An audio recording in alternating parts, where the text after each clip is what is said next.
All right, so I think I'm going to get started here. So this is Doing Good with Drupal and Beyond. Just to give a little background about who I am, my work history involves a lot of community organizing. So this is a picture of me when I lived in Philadelphia. I was part of this group trying to prevent a casino from being built in a residential neighborhood. And so we had this whole thing around the Founding Fathers, right? And so this is me as Thomas Jefferson reading the Declaration of Independence from Predatory Gambling on Independence Square. So that's sort of where I'm coming from. Prior to that, I was involved in founding a nonprofit that was working around mass atrocities in Darfur. So this is like the mid-2000s. It still exists. It's called Unite to End Genocide. And then on the technical side, I've been involved in Drupal for a long time. I mostly do front-end development, partly because of the work I do with small nonprofits. A lot of times the technical requirements are not as complex as the sort of visual branding, advocacy kind of communications needs. I also helped organize for several years here in Portland a group called PDX Tech for Good, which is a monthly-ish meetup bringing together tech folks and nonprofits and activists and other people involved in sort of tech and social change. And it also still exists, so you can check that out. So just to sort of map out where I'm going to go today, first I'm going to talk about what I see as kind of a general approach to working with nonprofits, community groups. When we're talking nonprofits, kind of small and mid-size, and I should say I'm referring to them out of convenience as nonprofits, but of course that's just a U.S. tax designation. So really there are groups outside of that that would fall under social change groups or community groups, and there are nonprofits like huge hospitals that really aren't part of this discussion. But for convenience, I'm just going to be referring to nonprofits. So then I'm going to talk about how an organization's mission might affect your work beyond what some of the normal kind of business objectives that you would get from a usual client might be. After that, talking about what happens when you're done with the project, how to figure out support work, support contracts, things like that with the organization. And then finally, it's really just this last part that's going to be Drupal specific. So I hope that's not too disappointing for folks, but I am going to share a lot of different resources and distributions and modules that I know of in Drupal, sort of around nonprofits and social good and stuff like that. So before I start, I wanted to just get a show of hands. How many people work either as freelancers or at agencies and work with nonprofits? Okay, so about half-ish. And how many people work at community groups or nonprofits? Okay, some, all right. And how many are just interested in maybe giving back to the community as techies? Okay, cool. So it's actually a pretty even three-way split, which is great. We'll get interesting discussion later on. So the 0th section, working with nonprofits. So here I think it's worth distinguishing whether the organization you're working with, the community group or the 501c3 or whatever, whether it's someone you're working with as a freelancer or as a agency, basically as a normal client, whether that's pro bono work or regular paid work, or if you're working with them because you have friends or family who are involved, or you yourself are a member of the nonprofit or the community group. So those lines can be kind of a little blurrier when you're personally involved or personally connected to the organization. So if they're a regular paying client or a pro bono client that your agency is committed to, then I assume you treat them like a normal client and do a discovery process and commit to some sort of timeline and a budget and stuff like that. But I think it's important to do that even when you're working for your friend, or you're part of a musical group, or you're part of a neighborhood group or something like that, and you're just building them a website. It can be a lot smaller scale, but I think without doing that, you run into some issues. So for instance, let's talk about main menus. So if you've never worked on the program side of a nonprofit before, so working on specific advocacy or service projects as part of the nonprofit organization, it can often feel like a place of too many cooks. So the staff, the executive director, board members, allied groups, volunteers, they may all have pretty strong ideas about what the most important program is in the organization, and they will all want to be in the main menu. If the organization has 7 programs, they'll want to all be up there. If they have 70 programs, they'll all want to be under one drop-down, just scrolling through. And in fact, if you have multiple contacts in the organization, again, this is more common if you have some personal connection to it, they might give conflicting information about what they want to emphasize.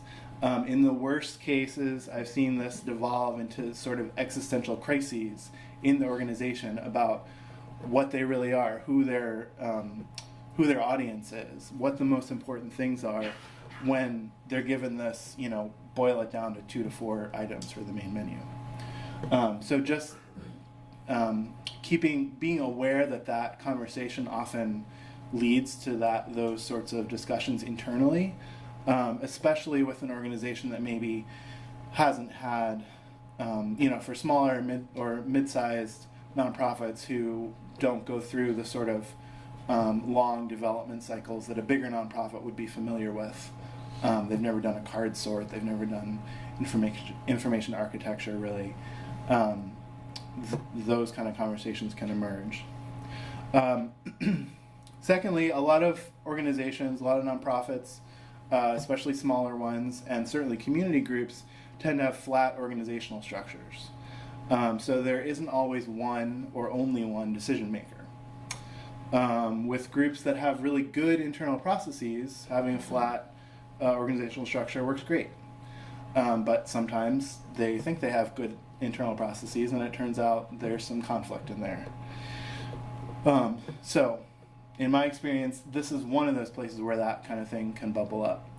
And this is just an example of why I think it's useful to go through that discovery, mapping out features, setting a timeline and a budget, even for your small neighborhood group that you're building a website for, to try to surface some of those conversations early in the process, and not derail things 2 weeks before launch because some key stakeholder suddenly doesn't want it to go live. I've also found for smaller and mid-sized organizations, often the staff have been trained, unfortunately sometimes by web developers, to think of digital strategy as kind of plumbing that supports their real work, and that you are the plumber. So they need their sink fixed or their toilet unclogged, and they will give you a checklist of the things that need to be fixed, and that's what you're there for, right? If you want to serve them in that capacity, that's fine. I don't want to dissuade you from that. But what I would recommend is pushing back just a little and suggesting they step back to think about what their overall vision is and how the project that you're working on for them or the work that you're doing with them can help support that. So instead of just saying yes or no to questions about a particular feature or particular technologies, giving them a sense of possibility in terms of what they are able to do with what you're providing for them. So web developers often complain that clients don't realize that something that seems like a really small tweak is actually really complicated to implement, right? Especially in Drupal. I just want to move this thing over here, and takes like 5 different templates and a preprocess function and a custom module. So it's 12 development hours, and they're flummoxed by that.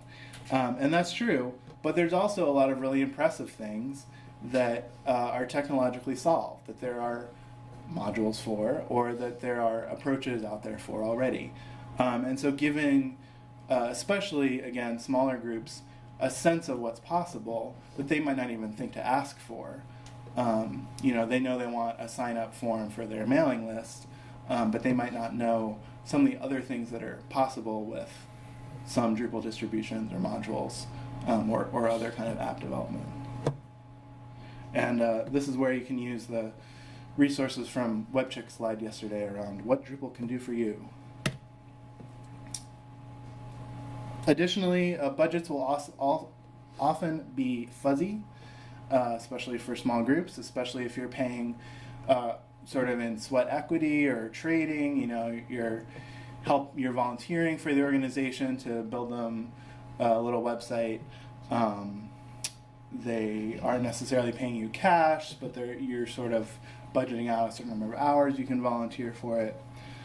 Some organizations that do have budgets will vastly overestimate what kind of features they can get for that budget, and some underestimate what they can get for the amount of money that they have. So in my experience, having a kind of sliding scale in the budgets work particularly well for nonprofits and small organizations.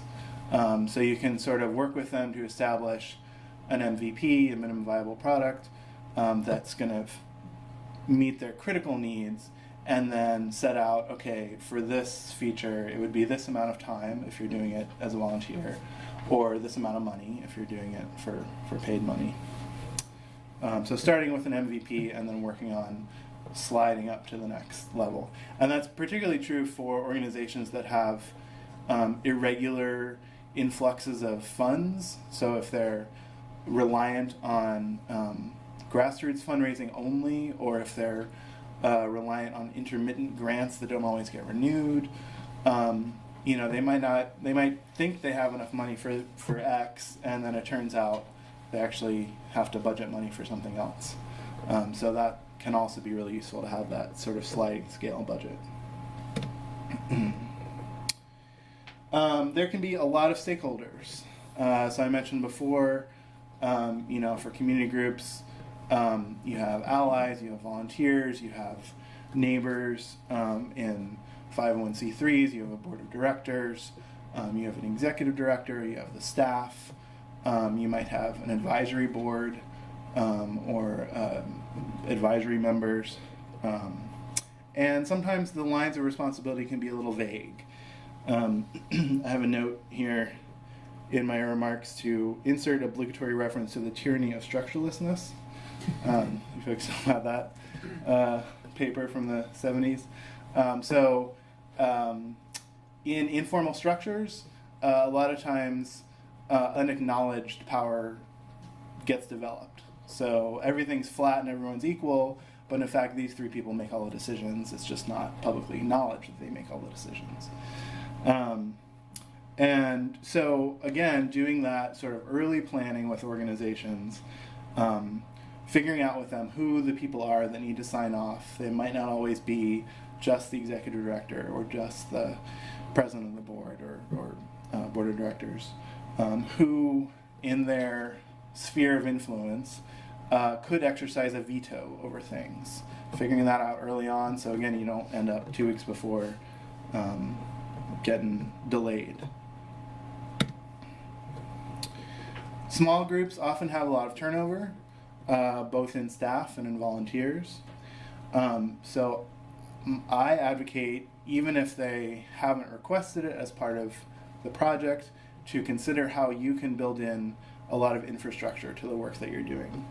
So often that means documentation of different kinds.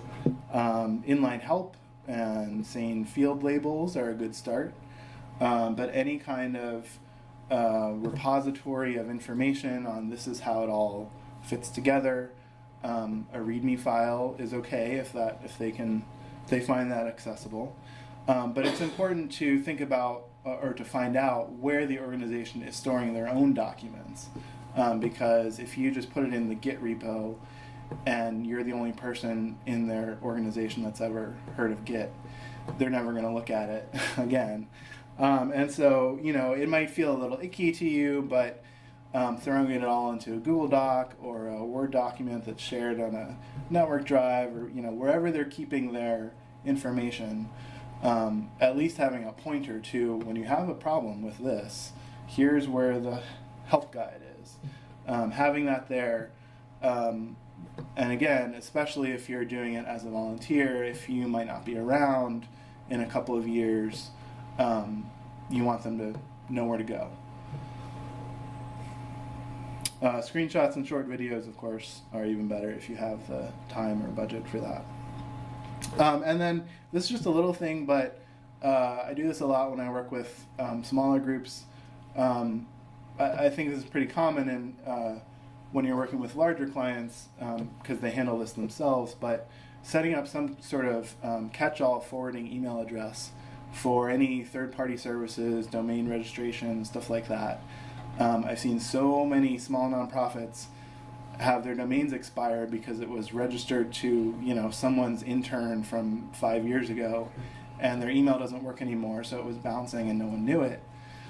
So setting up some kind of, if they don't already have one, admin or web dev or something at their domain, and just forward it to you for now, and then if staff ever changes, or if you leave the organization, or if you conclude your involvement in the project, you forward it to someone else, and then you don't have to change all those third-party tools. Okay, so next I'm going to talk about mission, but are there any questions from that first section or additional thoughts or ideas? No? Okay. So this is the second section, which means it's labeled 1, right? Okay, so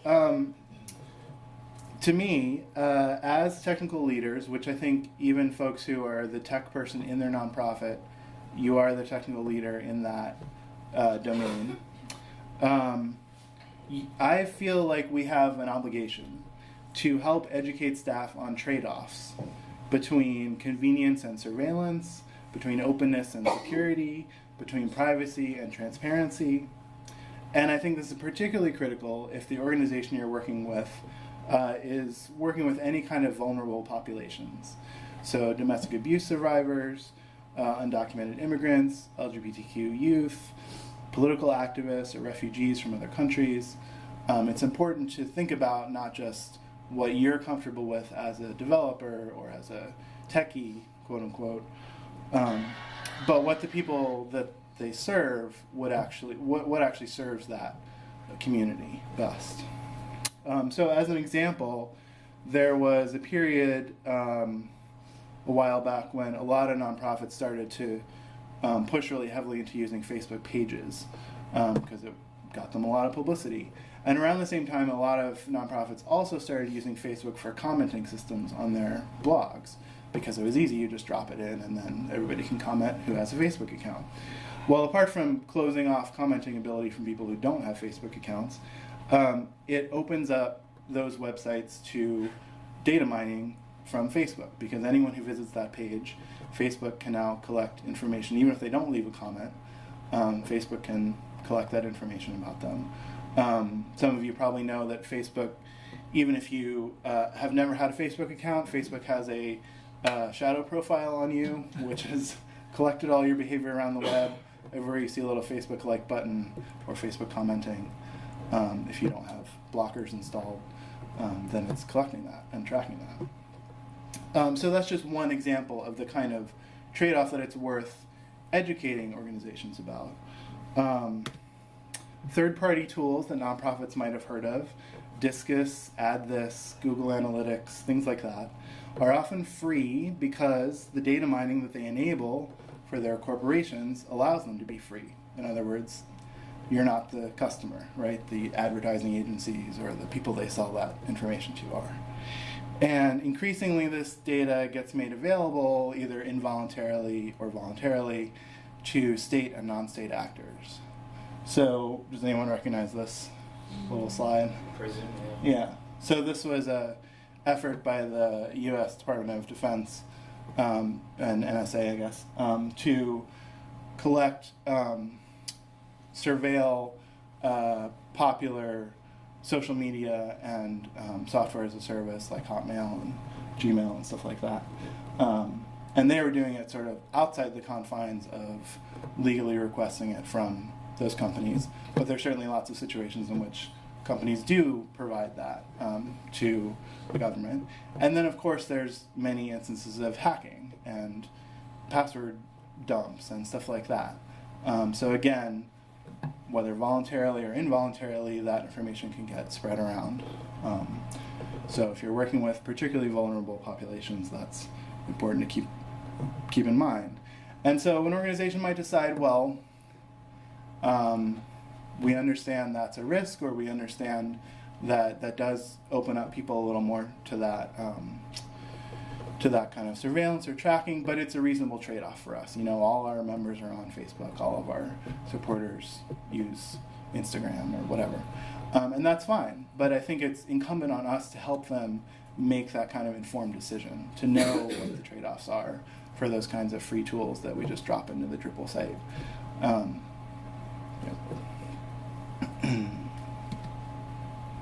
So a really good resource on this is Aspiration Technology's Manifesto for their consulting work. This is a organization down in San Francisco. They do a lot of workshops in California, but also in other parts of the country.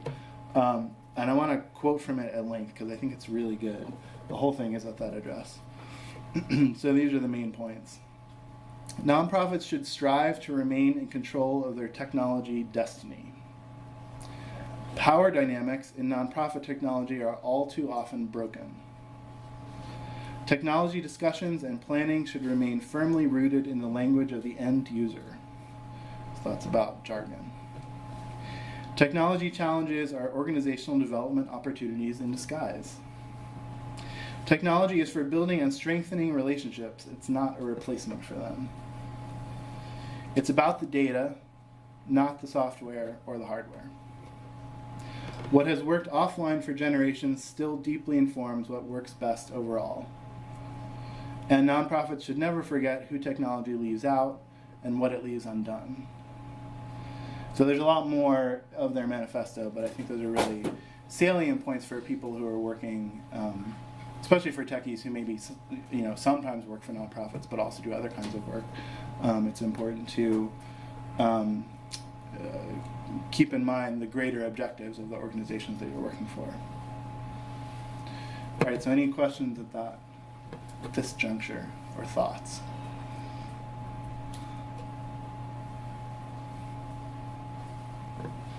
Drink some water.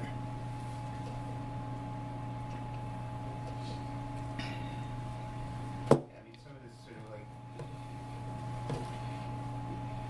I know you say, it's incumbent on us as developers to sort of make sure that, especially that nonprofits serving vulnerable communities are aware of, certain practices that happen all around them. And I think it's an incumbent of, I guess in a lot of ways, a lot of what you're saying this morning already is going to apply to both nonprofit clients, but any small. Sure, small businesses too. Yeah, yeah. Think about all the different things. A lot of stuff applies to work that I've done with nonprofits and not. Yeah, that's a great point. And I guess I'm not really making any more point than just. I just wish people knew about this stuff. Yeah. More that data mining is why Google is what it is. Right. Facebook is what it is. Yeah. But people don't. Right. And maybe it matters and maybe it doesn't. Certainly. So the important thing is vulnerable populations certainly. Yeah. Groups certainly vulnerable. And one way to deal with that, like if an organization does decide, say, to use Google Analytics, which again the reason they make it free is because then they can track everybody. Is that they make very clear in their privacy policy or some other footer message, these are the things we collect, And these are the things, the third-party tools we use collect. And if you don't want this to be collected, I mean, I've seen organizations say, here's a link to AdBlocker, or here's a link to Privacy Badger if you don't want Google Analytics to be tracking you from site to site. And so then you still get the hits, but you don't give Google that sort of cross-domain tracking. So that's one option. Other thoughts? Yeah. Just a clarifying question. When you said that some nonprofits say, here's AdBlocker or Privacy Badger, how are you, can you give an example of how So, so the place I've seen it is in a privacy statement. So it'll say, like, these are the things we collect. These are the third-party embedded tools, which is often Facebook, YouTube, if they have videos, Google Analytics, if they use that. And then they'll say, here are some, if this is something, if you're concerned about being tracked, then here are some tools to prevent that tracking from happening. In the privacy policy. Yeah, in the privacy policy. That thing that everybody reads. Right, yeah. I mean, there are certainly ways you could surface it a little more than that, but nonprofits that make that choice often don't want to scare people off either, so I guess we're tracking you. An EU nonprofit would have to put it on the Yeah, first and so there's so the cookie law in the EU is something that a lot of, especially web developers, know about, even in North America. But there's this new law coming, the GDPO, something like that. So I posted. I'm gonna have a list of resources, and there's an article about it in there. But it requires people to be able to opt out of tracking, essentially, in the EU, and it applies to anyone doing business in the EU, which could, be seen as applying to any website in the world. And so, giving people a way to do that, could be necessary in the near future. Yeah. What's the timing for that? I think it's coming into effect this year. So I'll just say, if you go to the session description, all the way at the bottom, I'm going to link them higher up, but all the way at the bottom right now, there's a link to a list of resources, and like the second or third item in the resources I included is an article about that law. All right, so we'll move on to after the project. And I think this is probably most important for people who are doing that sort of volunteer work or involved in the group themselves. Because I think, a lot of agencies are pretty good about, we built enough websites to know that you don't just build a website and then walk away if you're an ethical person. That there's, ongoing support and security patches and stuff like that need to happen. So, talking with an organization, again, even if you're doing volunteer work, if you're going to be the continuing person in that group, that's great.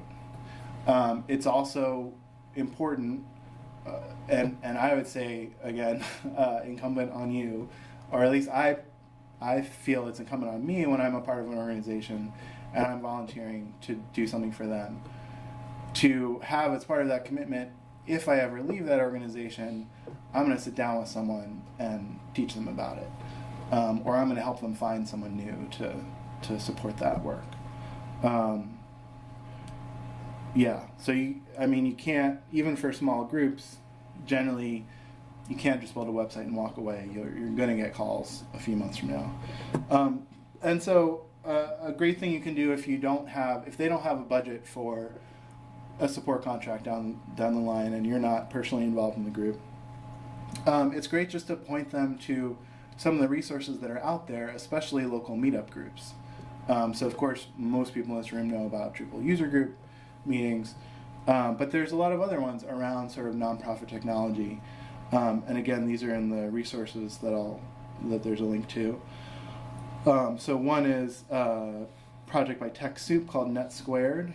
And it has chapters in Vancouver, Seattle, Portland, and Victoria. TechSoup is this organization that coordinates software donations and some hardware donations for nonprofits and libraries in the US and Canada. So there are those.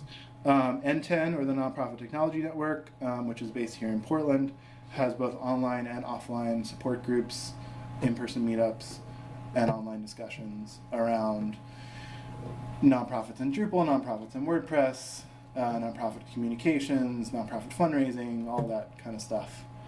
So that's a really useful resource.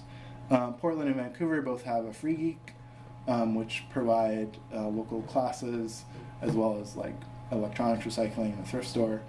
But in-person free classes that people can take on how to do social media or how to use Linux, if that's relevant to what they're working on. And Seattle had one in the past. It looks kind of dormant. Maybe they'll come back.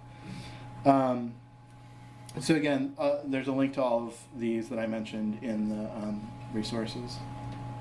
But just in general, like keeping in mind what's out there for people. If someone is not a developer and their site breaks and they don't know any developers, where can they go to get help? Just thinking through that ahead of time so that they have some idea what to do in that situation. And showing up to the Drupal user group might be the best option. Okay, so speaking of Drupal, now I'm going to get into the Drupal specific stuff. So there are several initiatives and distributions of Drupal targeted toward nonprofits and grassroots organizations. Drutopia is one of these. The folks involved in that are from shops you've probably heard of: Lullabot, Atten, Kalamuna, Agaric, Gizra, Dev Collaborative, a bunch of others too. So Drutopia is building a Drupal 8 distribution for small grassroots groups. They specifically mention Nation Builder. So if you're familiar with like advocacy organizations and some political campaigns use Nation Builder. So it's sort of an open source alternative to Nation Builder around sort of grassroots advocacy campaigns. And they're also building modules that, from what I've read, appear to be usable in other sites. So in other words, you don't have to use the whole distribution in order to use the campaign module or the advocacy or action alert module or things like that. And these are also in the resources list. Although I think Drutopia is just drutopia.org. I don't suppose there's anyone here involved in Drutopia. Nope. Okay. So next one is Bene. There was a session in here just before lunch. Some of you were probably in here for that. So there should be a recording of that if you want to really deep dive in it. It's built by Portland shop ThinkShout.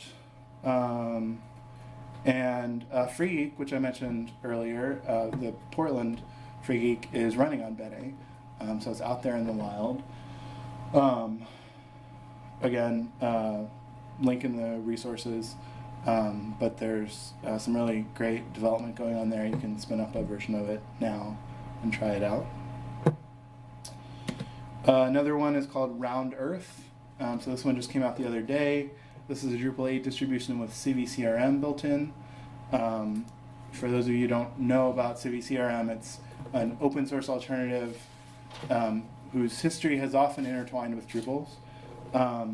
And Civi is used by big nonprofits and small nonprofits as an alternative to something like Salesforce.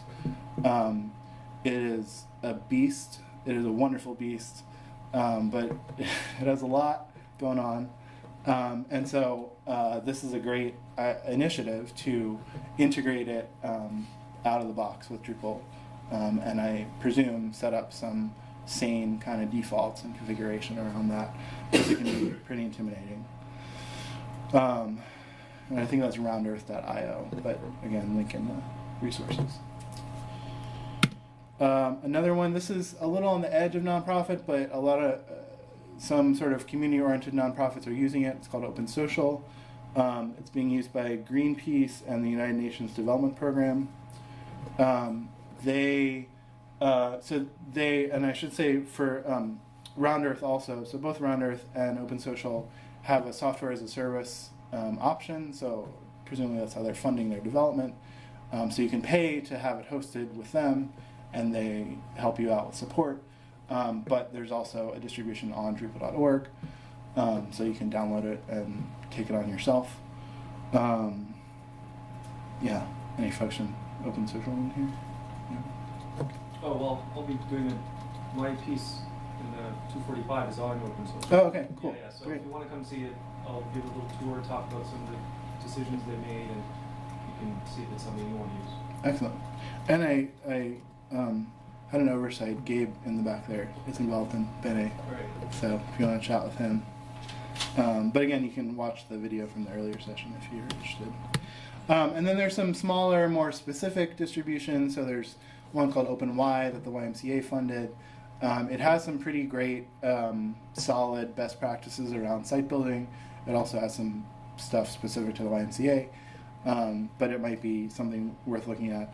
There's also Community Forge, which is specifically for time banking programs, like community exchanges, local economy stuff. But these are both Drupal 8 versions, also distributions. And then CampaignKit. Who's developers in the room? I don't know much about it. It's a suite of modules that lets you create online donation pages and fundraising campaigns Yeah, so that you're building. I don't get to talk about it at this session, but at the next session much, but I will say a little bit. And now I'll say, so CampaignKit allows you to do standalone campaigns and also peer-to-peer campaigns on your Drupal site. And peer-to-peer means that if the organization says we want to set some top-line goal, like we want to raise $10,000, members of the website can say, oh, I want to raise 500 of that. And then they get their own unique campaign page, and they promote that page on social media and to their friends. So like And peer-to-peer those numbers fundraising. roll up. Yeah, because you're going to have this code on your own site, you get to modify it and use hooks and put it attached to other things and that sort of thing. So if you have any questions on that, just come up and ask me. Cool. And that's for Drupal 8. Yeah. For Drupal 8, Alpha is on d.org right now, but Cool. and we're continuing development to get it to general availability. Cool. And then, of course, there's still lots of great Drupal 7 distributions out there. Open Outreach, Open Aid, Campaignion, Mukurtu, and Able Organizer. As far as I can tell, none of those are on track to become Drupal 8 versions. If anyone knows otherwise, feel free to correct me. Some of the folks involved in those Drupal 8 distributions that I mentioned were involved in these. So like folks involved in Open Outreach are now involved in Drutopia. Yeah. I don't know this for sure, but it's kind of feeling like a lot of the Drupal 7 distros, they're going to die with Drupal 7. Yeah, well, I mean, the architecture is so different that if you're going to rebuild it from scratch anyway, why not come up with a new name? Right. And then, so possibly Panoply is upgrading. Did I see that Yeah, right? yeah. But that's such a big job, and they've got the resources to do it. I'm not sure Right. these folks are going to want to take that on again. Yeah.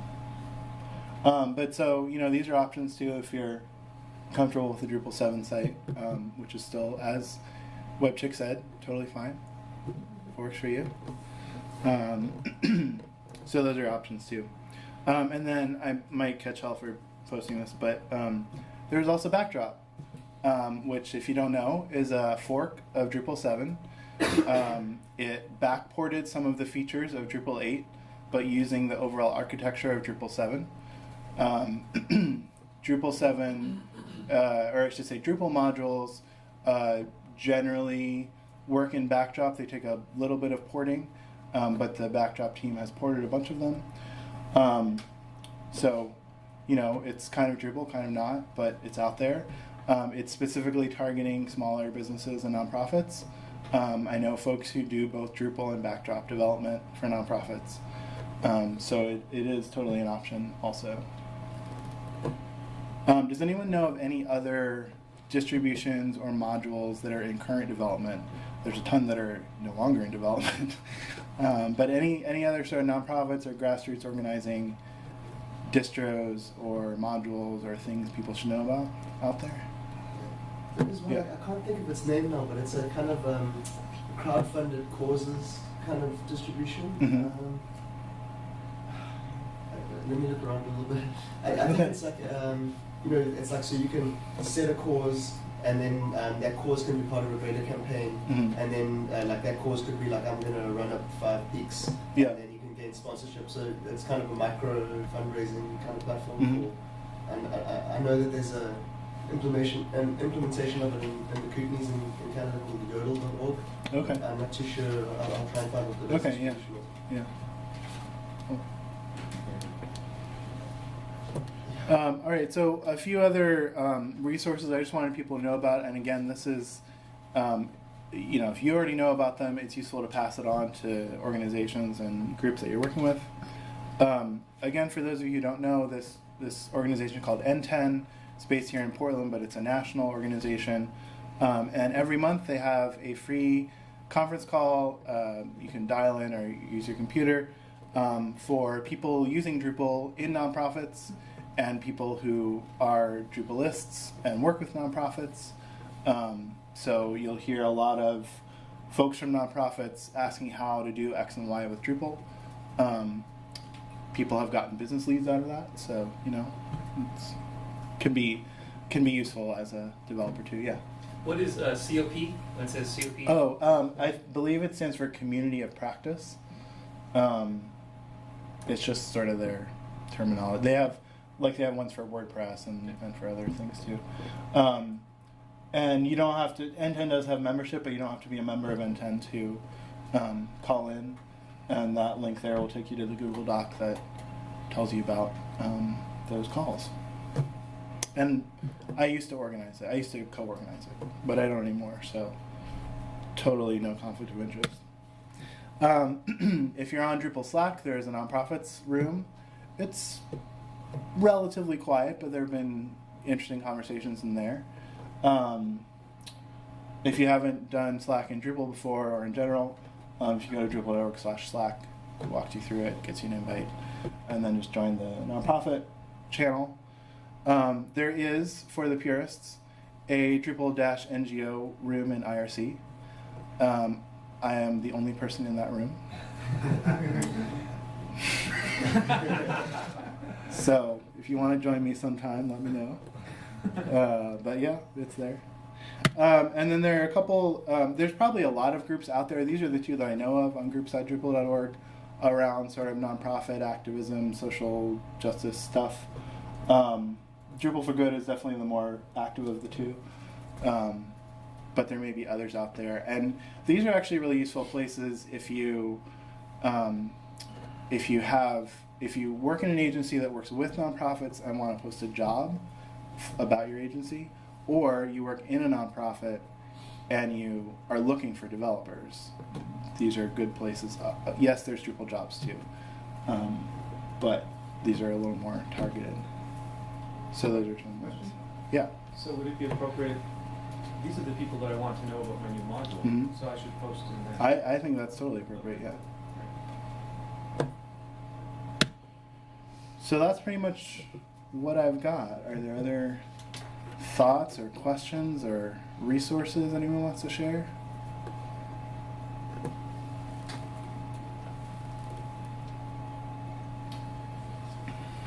Yeah.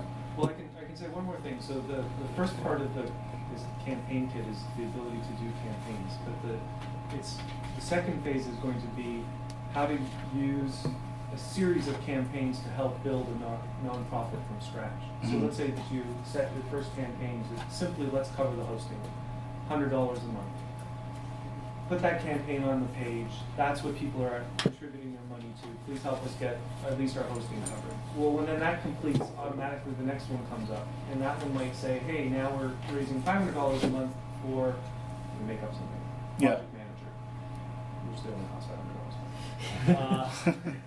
whatever. And then when that one gets complete, then you go to the next one and so on. And then the trick is, though, that if a credit card stops working, because these are sustaining donors, on one of the previous campaigns, the campaign comes back up and says to the next person who arrives at the donation page, hey, there's an open slot available to keep the hosting going. Would you like to be that $10 a month, whatever donation? Yeah. And then when that's complete again, it disappears and the regular campaign at that stage goes on. So the whole idea that I have is to automate the process of building your fundamental financial infrastructure, sort of, if you're going to do grassroots. Yeah.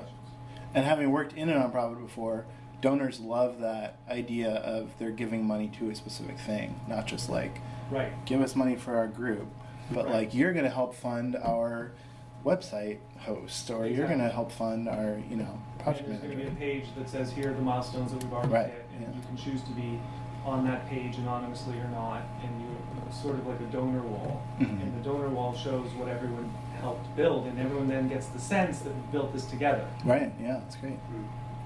Great. Other thoughts or questions?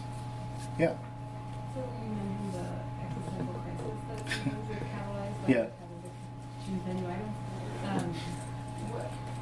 Do you know of any resources that are nimble and like price pointed well enough to help organizations when they're at that point that's like the strategy mixed with the technology Mhm. point? I know that the Nonprofit Association of Oregon does provide some Yeah. sort of and tries to bring people together to kind of know at least they need to tackle that before they're in the thick of it. But Right. I'm just wondering if, from your experience, or either resources for that or particular strategies that tech folks can help. So the one that I did in an organization that most inspired me to include that part of the session was basically just a card sort. Are you familiar with card sorts? So like that and getting like people from the program staff and people from communications and development kind of in the same room, starting to have those conversations about like what's related and then what's important. Beyond that, it's kind of a strategic planning question in terms of what are we going to emphasize. So there are trainers that do that for a living, I think. But yeah, I don't know that technology might not solve that part. Other thoughts? One thing I wanted to mention is I think something that happens a lot for techies, for tech folks who are part of their community, who are active in some way with local organizations, is that burnout can happen pretty quickly. So if every group you join asks you to build their website because you're the website person, you get kind of tired of building websites for groups, right? You want to contribute in other ways. And so that's why I think having these resources and meetups and conversations and Slack channels is really useful, because sometimes you don't want to build, you love the organization, but you don't want to build their website. You know, you want to show up and volunteer and stuff envelopes, or you want to help them adopt animals, or you want to do other things. And so being able to punt that out to a larger group of people and say, hey, there's this group that I really believe in, they're looking for someone, is anyone out there interested for that kind of thing, I think is really useful to help prevent that like tediousness of, another website I gotta build. What's the best resource for that? I mean, I think local stuff is the best resource. So like in Portland, like the Drupal group, I guess, and then PDX Tech for Good, the NetSquared or TechSoup meetups in other cities. If you're in a small city, then maybe connecting to like the Slack channel or those groups on Drupal. So I think relatedly, I've been thinking a lot about continuity because I have a few clients who came to me because they were dropped by bigger shops. Yeah. And they often have zero continuity, and it's like, oh my god, I didn't know who you're hosting. It's like, Right. no one Yeah. knows who you're hosting. Yeah. That's insane. and it would be cool if there was some sort of sharing or reciprocity mechanism saying the word community, where it's like, I know if I get by a bus, Right. Yeah. you can call Ivan and I have no help. Yeah. Yeah, I don't know that something like that officially exists, but I think that's a great idea. And I mean, there have been organizations where, it was like a short term, I just started doing them a favor, so I built them some stuff. And, at the end of it, I gave them a document that said, here's a little bit about the Drupal community. Like, it's an open source community, there are these people out there. If you need someone to fix something on your website, of course you can contact me, but there are these other people out there that you can just go out and ask, and someone might take you up on it. Because a lot of people, especially people who aren't tech folks familiar with open source, that's not even going to come to their mind that they can like go to a user group and ask for help, or show up on a Slack channel and ask for help. So just giving them that information, I think, is useful. I think it would be useful to have a nonprofit tech repository, because even though you work for a organization and you made a manual and you had README files or whatever, because of the turnover, they may never find the manual. Right. Or they may never, that server. I mean, I had this happen where this whole server and everything's set up, whatever. The server died. Mm-hmm. Then it went to the cloud. Who knows where that server is? Yeah, All of that, right. those resources on it. Yeah. Yeah, Well, I think that's part of what like TechSoup and N10 are trying to provide is like if you become a member of us, then you have this access to forum discussions and best practices and webinars and contacts with other, people working in the same field, and so not exactly a repository of documents in the same sense, but resources in that way. But yeah, I agree. That's something that often happens. Yeah, that doesn't help. I mean, that's helpful, and when you work for a nonprofit, those are really important. Like I went to one of the N10, national.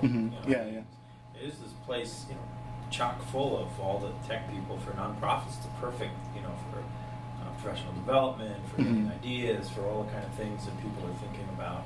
How are other people? We're not, recreating the wheel again. Right. There's all these guys. Sure. What are you doing? That's what we want to do. But if you leave and then nobody even knows that TechSoup exists, then Right. all that is like it was good for you, but it's not going to help them out. Yeah, I mean, I think there's a tendency toward mystifying the process of web development because it works in all of our interests to say like we're really talented people and we do these amazing things, but there's a lot of stuff that anyone can learn how to do, and so if there are other people in the organization that would be willing to be mentored or some sort of information sharing, so that you're not the only, again, the hit by a bus thing. So Maybe part of what you could do is just embed that information in the website that you're building. yeah, definitely. Having like one thing I've seen is like in Drupal you can put the help text below fields, and that can have links out to other things. Of course, if their site crashes, then Right. you can't get to that. Right.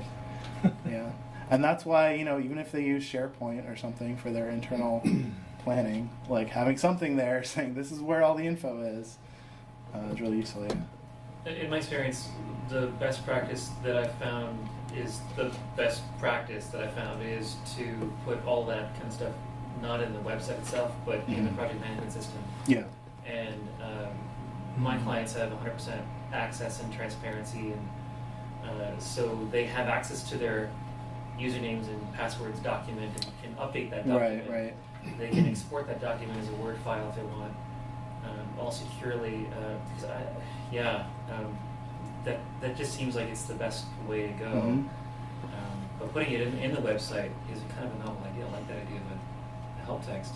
Yeah. But not all nonprofit websites are secure, so I'm not sure how to save Right, their yeah, business sure. stuff Yeah. in their That's a good dream point. hosted Right. website. Yeah. Yeah. There's documentation. Well, you can document it and have it, it's not published, so then, admins can go in there and look at it, but it's not available. All right, well, just one other thing I wanted to say. Collab, where I work, is hiring for some folks.